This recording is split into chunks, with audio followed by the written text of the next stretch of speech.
Dans cette leçon, on va voir comment créer un calendrier éditorial. Et pour vous montrer tout ça, je vous bascule tout de suite dans mon ordinateur. Alors de mon côté, j'utilise Notion pour le faire, mais vous pouvez utiliser n'importe quel autre outil, vous pouvez le faire directement sur votre agenda, si vous avez un agenda en ligne, ce que vous voulez. Moi, je fais avec Notion parce que je trouve ça un peu plus simple à utiliser. Là, j'ai fait une copie pour pouvoir vous montrer des exemples. Et surtout, vous, ça devrait s'afficher. Il y a le lien dans la description de ce calendrier. Et en haut à droite, vous aurez un bouton qui vous permettrait de le télécharger pour que vous ayez juste à le remplir. Comme ça, vous gagnez énormément de temps. Donc, voilà. Comment il fonctionne? Donc, il y a deux vues. Il y a la première vue qui s'appelle Board View, que je pourrais renommer, tiens. Et en gros, c'est là qu'on voit les projets que j'ai à faire. Donc par exemple une newsletter sur l'affiliation, la vidéo sur le blogging que je suis en train de faire, un test HPI, qui est une vidéo et ainsi de suite. C'est des exemples, hein, c'est n'importe quoi, un article sur la course à pied. Là, c'est dans la catégorie à faire. Si je les bascule là, ils deviennent en cours, c'est que je suis en train de les faire. Et là, c'est qu'ils sont, prêts à être publiés. Pour éditer directement un truc, je peux cliquer là. On voit que là, je suis sur article course à pied. C'est au format article, mais ça peut être une newsletter, une vidéo, où je peux ajouter d'autres formats. Là, il est en affaires, je peux le passer en cours. Il a été automatiquement déplacé comme ça. Ou en prêt, et il va être automatiquement déplacé. Tiens, affaires, il me l'a caché vu qu'il n'y en a plus. On va le remettre là, comme ça fera joli. Ah, va-t'en. Il m'a déplacé la colonne, voilà. Et ensuite, j'ai cette vue calendrier que j'aime bien et que personnellement j'utilise plus.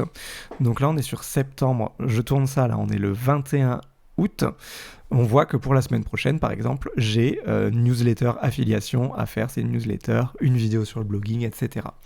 Vous allez arriver, le truc il sera vide. Je vais avoir supprimé ça pour que vous puissiez le télécharger, que ce soit propre. Comment vous faites? Donc imaginons, on arrive, on est début septembre. On va tout virer là. Comment je le vire, lui? Move to trash. Hop. Et voilà. Donc vous allez arriver, ce sera totalement vide comme ça. Vous pouvez vous dire, ok, on est le lundi 2 septembre et j'ai envie qu'à partir de maintenant, je publie un article par semaine, ce qui est le minimum que je recommande. Donc vous dites, ils sont publiés le vendredi, c'est ma deadline, mais après vous le publiez quand vous voulez. Donc là, on clique sur vendredi 6, pardon, et vous prenez votre premier mot-clé. Donc moi, mettons que je fais un blog sur la course à pied, le premier, ça peut être course à pied. Hop, format, c'est un article, et il est à faire. Publication le 6, du coup ça s'est mis automatiquement ici.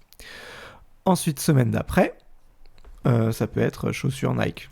Ça dépend vraiment de votre recherche de mots-clés que vous avez fait. Là, vous mettez juste le mot-clé si vous voulez. Hop, à faire. Et ainsi de suite, et vous remplissez comme ça votre calendrier petit à petit.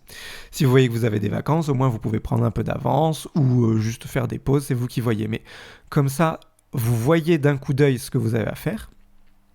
Et là, quand vous travaillez sur vos différents articles, par exemple, je suis là, je vois, ok, j'en ai 2 à faire, c'est la course un peu, c'est le cas de le dire.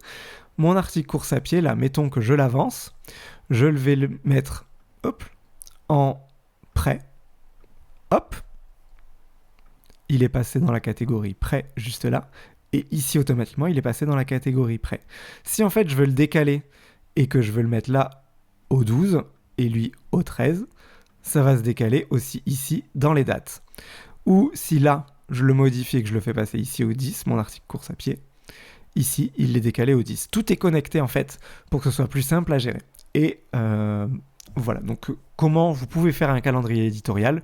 Je trouve que Notion, ça se prête assez bien. Encore une fois, vous avez le lien dans la description qui vous permettra de le télécharger.